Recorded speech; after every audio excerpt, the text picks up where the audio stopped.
안녕하십니까, 이형입니다. 안녕하세요. 오늘은 프리뷰 20번째 팀이죠. LA 다저스 알아보도록 하겠습니다. 20번째를 굉장히 강조하면서 얘기하네요. 이제 3분의 1 했으니까. 끝난 줄 알았어요. 네. 마지막 팀인 줄 알았어요. 네, 다저스가 원래 마지막 팀이 됐어야 되는데 도쿄 시리즈를 치르다 보니까 저희가 좀 일찍 하게 됐습니다. 지난 시즌 성적부터 알아보도록 하겠습니다. 4년 연속 100승 시즌에는 실패를 하긴 했지만 여전히 서부지구 최강자임을 입증을 했고요. 포스트 시즌에 가서 샌디에고에서 좀 고전하긴 했지만 그 뒤로는 승승장구하면서 1988년 이후 162경기 체제 정말 오랜만에 우승을 차지했습니다. 해피 엔딩이었어요. 우승을 하기 위해서 대대적인 투자를 감행을 했고 그 투자가 결실을 바로 맺었던 시즌이었죠. 선발진이 부상으로 쓰러진 건 아쉬웠지만 그 위기에서도 이제 기지를 발휘한 부분이 좋았었고요. 현재 메이저리그 최고의 팀은 다저스라는 걸 알려준 시즌이었습니다. 오프 시즌 주요 행보부터 알아보도록 하겠습니다. 지난 시즌 오타니에게 7억 달러를 투자하면서 어마어마한 돈을 썼던 다저스였는데 월드 시리즈 우승 이후에도 안주하지 않고 이번 시즌에도 무려 4억 500만 달러라는 엄청난 돈을 투자를 했습니다. 블랙슨을 데리고 오면서 5년 1억 8,200만 달러 투자를 했고요. 그 위로 테오스카 에란데스, 트라이넨 잔류시켰고 콘포토, 커비 H,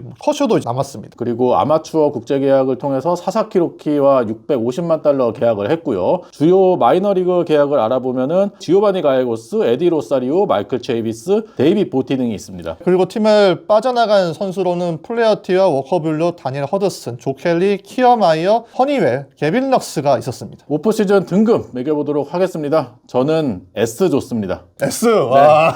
저는 플러스 마이너스를 안 주다 보니까 A 플러스를 주기 좀 그래가지고 그냥 S 줬습니다. 그냥 최고 등급이죠. 이번 오프 시즌 최고의 영입이라고 생각을 하고요. 앞서 말씀드린 대로 월드 시리즈 우승에 안주하지 않고 2연패를 위해서 대단한 투자를 다시 하는 모습이 빅마켓 팀으로서 모범이 됐다. 이렇게 생각을 하기 때문에 최고의 등급을 줬습니다. 저도 오프 시즌도 1등이었다고 생각을 해요. A 플러스 등급을 매겼고요. 전력을 크게 높일 수 있는 선수도 데려왔고 전력을 세밀하게 다듬어 줄 수 있는 선수도 데리고 왔고 팀을 상징하는 선수도 남겼습니다. 그리고 뎁스가 얼마나 두터운지를 알 수 있었던 부분이 브레이저를 DFA하고 왕년의 최고 유망주였던 카르타에도 포기할 정도로 팀이 굉장히 두텁게 됐다는 것도 알 수 있었습니다.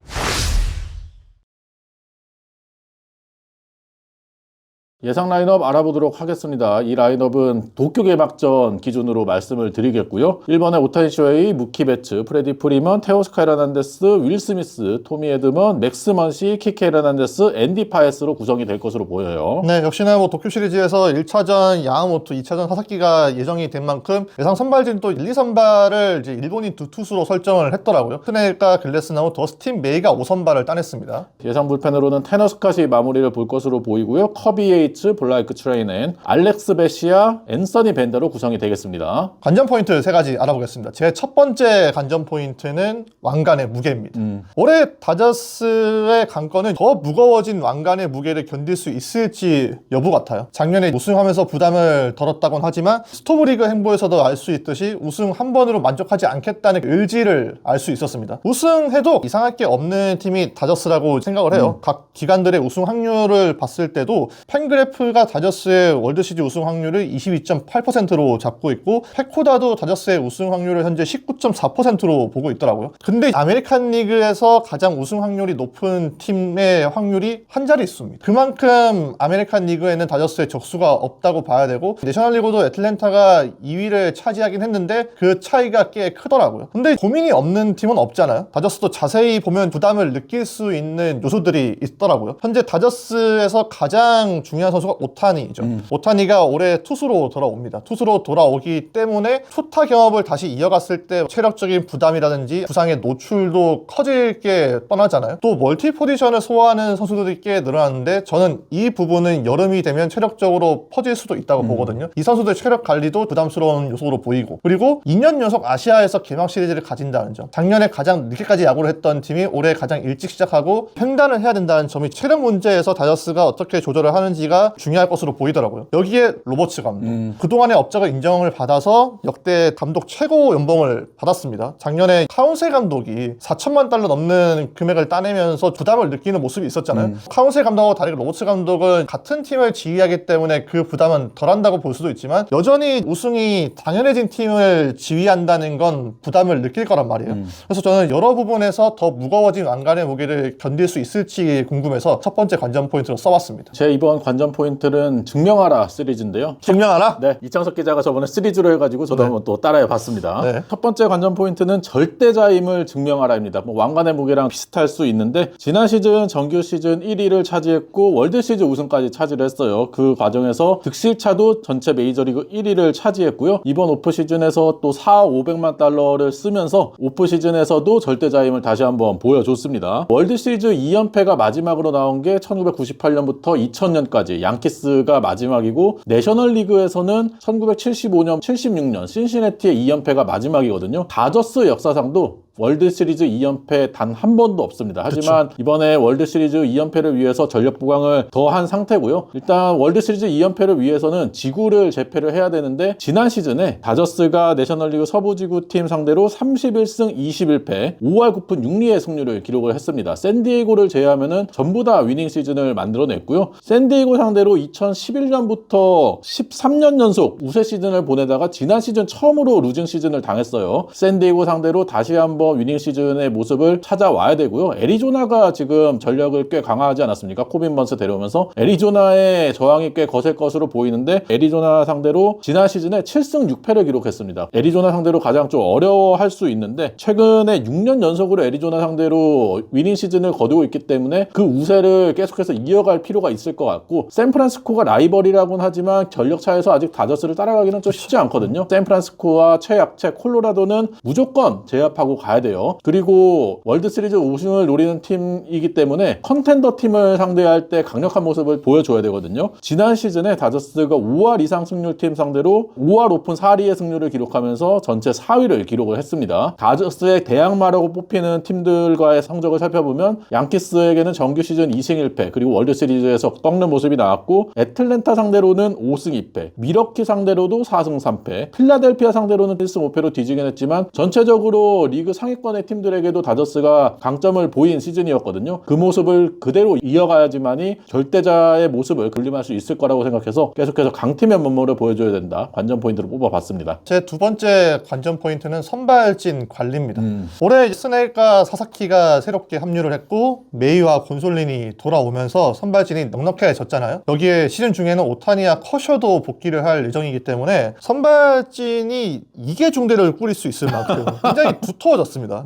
하지만 다저스의 선발진은 작년에도 풍족하다는 평가였는데 정작 뚜껑을 열어보니까 부상으로 신음하면서 힘든 시즌을 보냈잖아요. 선발진이 소화한 이닝이 작년에 6번째로 적었었고요. 포스트 시즌에서도 선발진 ERA가 5.25로 사실상 가장 나빴습니다. 포스트 시즌은 선발진이 조금 흔들려도 불펜 야구 통해서 임시 방편으로 잘 메울 수가 있어요. 그런데 정규 시즌에서 선발진이 급격하게 무너지게 되면 포스트 시즌까지 영향을 미치기 때문에 힘들거든요. 그런데 다저스는 선발 투수들이 다 내구성 이슈가 있습니다. 야마모토 지난해 100이닝 못 넘었죠. 사사키는 일본에서 규정 이닝을 채운 적이 없습니다. 글래스나우도 직전 시즌 134이닝이 커리어 최다였었고 스네일도 작년에는 104이닝만 소화를 했어요. 여기에 메이와 곤솔린, 커쇼 모두 다 부상을 조심해야 되고 오타니 마찬가지입니다. 아마 규정 이닝 넘기는 쉽진 않을 거예요. 그렇다고 해도 누군가는 이닝 히터 역할을 해줘야 될 텐데 지난 2년 동안 162이닝을 채운 투수가 아무도 없었습니다. 그래서 선발진 관리가 어떻게 이루어질지 궁금해서 두 번째 관전 포인트로 선정을 해봤습니다. 제 두 번째 관전 포인트는 뎁스를 증명하라입니다. 지난 시즌에 글래스나우, 야마모토, 커쇼, 게빈 스톤, 에미시엔, 리버 라이언 등 투수진의 부상자가 속출하는 시즌이었고 워커빌러도 복귀 후에 부진했고 바비 밀러도 부진하면서 선발진의 공백이 심했어요. 하지만 그 자리를 랜던 넥이나 로블레스키 그리고 카스페리오스가 등장을 하면서 어느 정도 메워주는 모습이 나왔고 로버츠 감독의 불펜 운영이 지난 시즌에는 물에 오르면서 선발진의 공백을 메울 수가 있었습니다. 그리고 타선에서도 배츠와 먼시가 부상으로 빠지긴 했지만 그 공백이 전혀 느껴지지 않았는데 다저스가 지난 시즌에도 뎁스의 힘을 다시 한번 보여줬던 시즌이거든요. 올 시즌도 개막 전이지만 현재 부상자가 꽤 많은 상황이에요. 장기 부상으로 빠져있는 클레이튼 커쇼, 에미시엔, 게빈 스톤, 리버라이언 이런 선수들이 있고 불펜진에도 그라테롤, 코펙, 필립스 이런 선수들 전부 다 개막전 로스터 합류가 불투명한 상황이거든요. 그렇죠. 하지만 올 시즌 앞두고 선발진에 스넬 영입했고 사사키 로키도 데려왔고요. 거기에 불펜진도 테너 스캇, 커비 예이츠 데려오면서 지난 시즌에 비해서 뎁스도 더 두터워지고 퀄리티도 더 올라간 모습이거든요. 타선에도 내외야에 뎁스를 채울 수 있는 선수들을 데리고 왔습니다. 게다가 BA 기준으로 팜랭킹이 리그 전체 3위거든요. 달튼 러싱, 알렉스 프리랜드, 잭슨 페리스 이런 선수들은 당장 메이저리그에 올라올 수 있는 선수들이거든요. FA로 데려온 선수들과 마이너에서 성장하고 있는 선수들이 다시 한번 다저스가 부상으로 쓰러지는 환경에서도 꾸준히 올라올 수 있는 환경을 만들어 놨기 때문에 이러한 뎁스를 통해서 다저스가 다시 한번 월드시리즈 우승을 할 수 있을지 궁금해서 관전 포인트로 뽑아봤습니다. 저는 진짜 다저스 A팀과 B팀 진짜 진지하게 청백전을 해보면 이게 시청률이 더 높을 것 같아요. 그 정도로 다저스의 뎁스는 막강합니다. 제 세 번째 관전 포인트는 상하위의 균형입니다.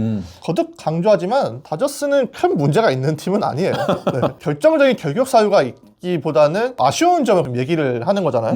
그러면 상하이 타선의 밸런스를 꼽을 수가 있습니다. 지난해 다저스 상위 트리오 1, 2, 3번의 도합 타율이 2할 9푼 1리였어요. 메이저리그 전체 1위였고요. 출루율과 장타율도 전체 2위였고 조정 득점 생산력도 전체 2위였습니다. 1위가 양키스였기 때문에 내셔널리그에서는 적수가 없었다고 봐야겠죠. WRC 플러스가 151로 1, 2, 3번이 리그 평균보다 51%가 더 뛰어난 공격력을 보여주는 시즌이었습니다. 그런데 7, 8, 9번의 하이 타선 는 도합 타율이 2할 3푼 1리로 전체 17위에 머물렀고요. 조정 득점 생산력도 94로 평균 100에 미치지 못했습니다. 다저스가 완벽에 가까운 팀이 목표라면 이 부분의 개선이 이루어지면 좋을 듯 하고요. 그래야 상위 타선과의 유기성이 발휘되면서 득점력이 높아질 수가 있고 득점력이 높아지면 선발 불펜들의 부담이 좀 더 줄어들기 마련이겠죠. 물론 저는 뭐 다저스의 하위 타선이 다른 팀에 비해서 막 크게 떨어진다 이건 아니에요. 근데 다저스의 목표는 다른 팀을 넘어서는 것도 중요하겠지만 작년에 본인들을 넘어서는 게 더 중요하잖아요. 그래서 저는 작년에 본인들을 넘기 위해서는 상하이 타선이 좀 더 밸런스를 맞출 필요가 있다고 해서 세 번째 관전 포인트로 소개를 해봤습니다. 제 마지막 관전 포인트는 능력을 증명하라입니다. 능력? 감독의 능력. 아, 감독! 로버츠 감독 얘기인데요. 로버츠 감독이 지난 시즌 우승을 하면서 통산 두 번째 월드 시리즈 우승을 차지를 했죠. 로버츠 감독이 우승하고 나서 얘기한 멘트가 2020년 우승처럼 별표가 붙지 않는 우승을 드디어 차지했다라고 얘기를 하면서 부담감을 더는 듯한 모습이었고 키케 헤르난데스가 로버츠 감독에게 월드 시리즈 1차전 시작하기 전에 이 시리즈가 끝나면 당신은 명예전당에 헌액이 될 거야 라고 얘기를 하면서 로버츠 감독을 띄우는 모습이었거든요. 그래서 재계한 거예요? 아, 그런가요?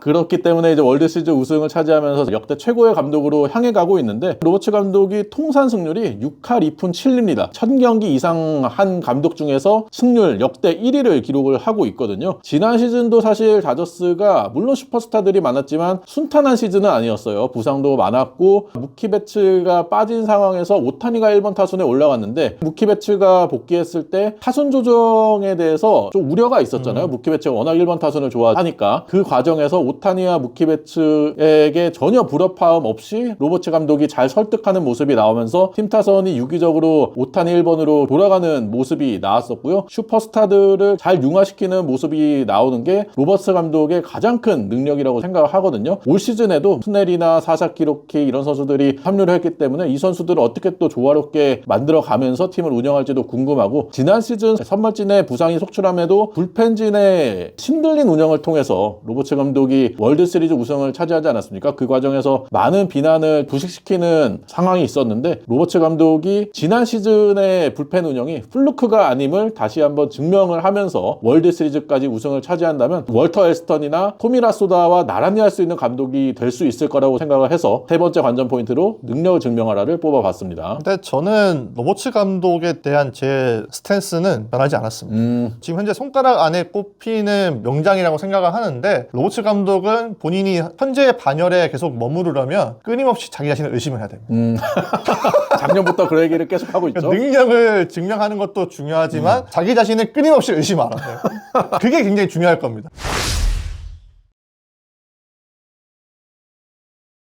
키플레이어 뽑아보겠습니다. 제 키플레이어는 무키 배츠입니다. 작년에 왼손골절로 약 2달 정도 빠졌었죠. 복귀 후 초반에는 페이스가 굉장히 좋았습니다. 그런데 막판에 페이스가 떨어지면서 성적도 하락을 했죠. 마지막 17경기에서 타율이 1할 8푼 5리, OPS가 0.537에 불과했는데 그래도 포스트 시즌에서는 다시 본인의 위력을 발휘를 하면서 우승에 이바지를 했습니다. 올해 배츠가 유격수로서 풀타임 시즌을 치르죠. 사실 배츠의 유격수는 일시적인 상황일 줄 알았는데 이제는 우승을 노리는 컨텐더 팀의 유격수로 풀타임을 소화를 해야 됩니다. 그러면은 단순히 열심히 하고 즐기는 게 문제가 아니고 잘해줘야 돼요. 그런데 지난해 유격수로서의 수비가 그렇게 출중하지는 않았습니다. DRS는 플러스였지만 OAA는 마이너스였거든요. 500이닝 이상 소화한 유격수들을 다 따져봐도 수비율이 그렇게 높은 편도 아니었어요. 이번 겨울에 로하스에게 많은 조언을 들었다고 하더라고요. 외야수가 내야수로 전환할 때 로하스에 의하면 가장 달라지는 부분이 송구라고 하거든요.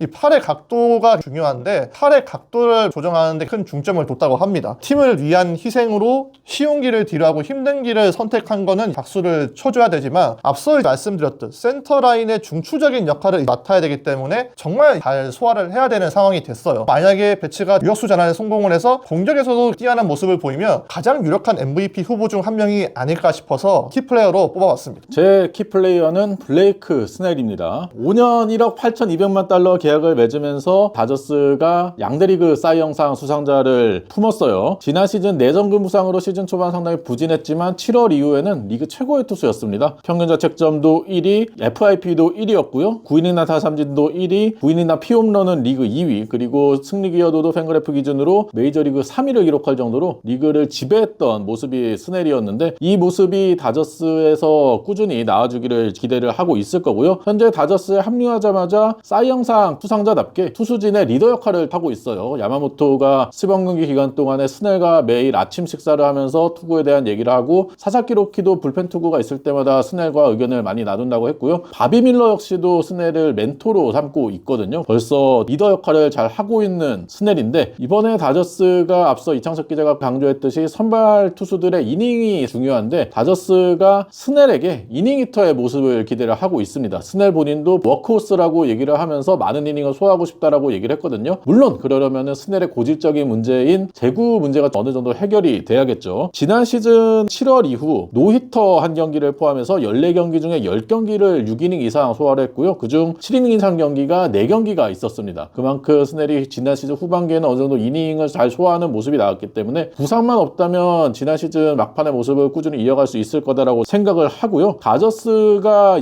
일본인 투수들이 많기 때문에 6인 로테이션 돌릴 것으로 예상이 되고 있는데 로버츠 감독은 스넬은 그 와중에도 5일 간격으로 투구를 할 수도 있다라고 얘기를 했어요. 스넬은 좀 더 많은 이닝을 소화해 주기를 기대를 하고 있고요. 스넬이 통산 규정 이닝 던진 시즌이 딱 2번 있거든요. 2018년과 2023년인데 2번 다 사이 영상을 차지했습니다. 많이만 던지면 성적은 보장된 선수이기 때문에 스넬이 과연 다저스가 기대하고 있는 이닝 히터의 모습을 보여주면서 2023년의 압도적임을 다시 한번 보여줄 수 있을지 궁금해서 키플레이어를 뽑아왔어요.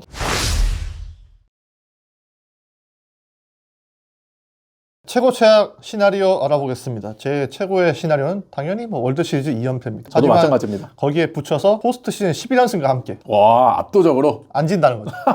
패배 없이 한 번도 없었던 모두 수입을 하면서 월드시리즈 2연패에 성공한다가 제 최고의 시나리오였었고 제 최악의 시나리오는 월드시리즈 우승 제외 전부 다 이제 압도적인 전력을 구축한 팀이기 때문에 우승 아니면 실패라는 그 상황이 가장 잘 들어맞는 것 같아요. 제 최악의 시나리오는 두터운 뎁스로도 채우지 못하는 부상입니다. 지난 시즌에도 부상으로 좀 힘들었지만 월드시리즈까지 차지를 했잖아요. 하지만 올 시즌에는 더욱더 부상으로 골골되게 된다면 쉽지 않은 시즌이 될 수도 있다고 생각을 해요. 내가 사실 최악의 시나리오 고민했던 게 그거였어. 애리조나가 우승은 돈으로 살 수 없다고 한다. 애리조나 최고 시나리오로 아껴두시죠. 감사합니다. 고민을 해결했어요. 네.